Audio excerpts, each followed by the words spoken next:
აი ასეთ ხმაურს და გაწევ გამოწევას თბილისის საქალაქო სასამართლოს დარბაზებთან ხშირად ნახავთ. იმიტომ რომ განსაკუთრებით გახმაურებულ სხდომებზე დასწრების მსურველთა რიცხვი არის ხოლმე საკმაოდ დიდი, დარბაზები კი არის პატარა. ამიტომ იქ მოსახვედრად ადამიანებს ნამდვილ ხელჩართულ ბრძოლაში ჩაბმა სჭირდებათ ხოლმე. ეს არის უკვე ყოველდღიურობა, თითქმის ყველა სხდომაზე გვიწევს ჭიდაობა, ოღონდ ამ ჭიდაობას ჩვენ არ ვიწყებთ, ყოველთვის იწყებენ ისინი, იმიტომ რომ რაღაც გაუგონარი მიზეზებით ხან კარებს გვიკეტავენ, ხან გვეუბნებიან რომ უბრალოდ არ შეგვიშვებენ, ხან უშვებენ მათი შინაგან საქმეთა სამინისტროს წარმომადგენლებს და სვამენ წინა ხაზზე, თითქოს შემდეგ პროცესებულებიან თუ რაღაც მსგავსი სიგიჟეები.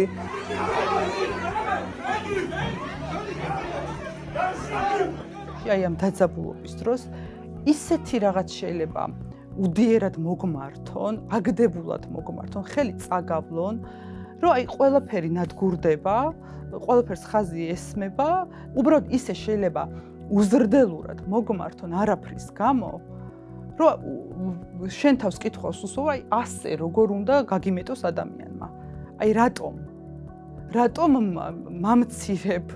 ყველაზე მეტად რაც დამამახსოვრდა და როცა შემრცხვა იყო ზურაბ ჯაფარიძის პროცესი, როცა საელჩოს წარმომადგენლები იყვნენ მოსულები და ამ ადამიანებმა თავიანთი თვალით ნახეს როგორ ექცეოდა მანდატური სამსახური 70 წლის ქალს ლამის წააქციეს. პროცესი უნდა დაიწყოს მეხუთე დარბაზში, სადაც არის ძალიან ცოტა ადგილი, 15 ადამიანი ეტევა, როგორც ამბობენ, სასამართლოს მანდატური სამსახურის წარმომადგენლები. ხანდახან დიდი დარბაზი პატარით იცვლება სხდომის დაწყებამდე სულ რამდენიმე წუთით ადრე.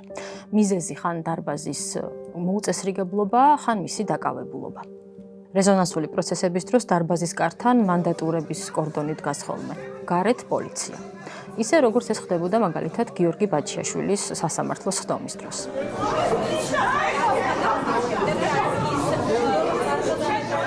ჟურნალისტების უმრავლესობა ამ სხდომაზე ვერ შევიდა. ასეთ არეულობაში ან მანდატურის მოქნეული ხელი ხვდება, ან ჭყლეტაში ხვდები. სასამართლოში მუშაობის თვის არა მარტო ჟურნალისტური გამოცდილება, უკვე ფიზიკური გამძლეობა უფრო მჭირდება. რომ ფიზიკურად ვიყო ჯანზე, რომ 2 საათი კართან დგომის დროს არ წავიქცე, არ უნდა მოგწყურდეს, ტუალეტში არ უნდა გახვიდე, იმიტომ რომ დაკარგავ იმ ადგილს, რომ გავუძლო მათ შორის ოჯახის ახლობლების საყვედურებსაც, რომ ჯერ ჩვენ უნდა შევიდეთ და ძალიან ძნელია იქ უთხრა რომ მესმის თქვენი, მაგრამ მეც აუცილებლად უნდა შევიდე, იმიტომ რომ მე საზოგადოების ინტერესს წარმოვადგენ. ძალიან მძიმე მდგომარეობას მქონია ხოლმე, რომ უბრალოდ ხან აი გაოფლილი, დაღლილი, ნაბრძოლი გახარ, შედიხარ და ყურებშიც აღარაფერი აღარ გესმის, იმდენად განადგურებული ხარ და სწორედ მაშინ, როდესაც თუ მოიპოვებ ადგილს და დაჯდები და აღარაფრის თავი არ გაქვს, სწორედ მაშინ იწყება შენი სამუშაო პროცესი. მედიისთვის არც დარბაზში მუშაობა ადვილი. ბევრი მიზეზის გამო. აი ამის დადება მაგალითად გამყოფ ღობეზე არ შეიძლება. როგორც ონლაინ მედიის წარმომადგენელს მაქვს უფლება, რომ ადგილიდან ჩავიწერო ხმა, მაგრამ ასე წინ რომ დავდო, ან დინამიკთან რომ დავდო, მე ამის უფლება არ მაქვს. ზოგიერთი გახმაურებული საქმის დროს სასამართლოს გარე ჭიშკარიც იკეტება და იქ შესვლა იზღუდება. ეზო პოლიციელებით ივსება. ასე მოხდა მაგალითად ნიკა მელიას სასამართლოს სხდომის დღეს. თქვენ ერთი წუთი რაზ ხომარა მელიაზე არ გვინდა ისე რაღაცის უხეშად მოგეცეთა. აი ეს გოჩაშვილი რა პროცესი? უკაცრავა. დაიწყო ჩემი პროცესი. შემომრთი წუთი. ერთი წუთი. საიდან გავიდე?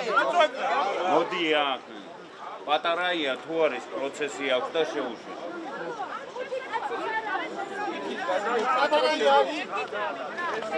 პატარაია. 51-ში. რატომ ტარდება ხოლმე ასეთი დიდი საზოგადოებრივი ინტერესის მქონე სასამართლოს სხდომები პატარა დარბაზებში, სადაც 20-მდე ადამიანი ეტევა და ამ სწრეთა რიცხვი გაცილებით დიდია.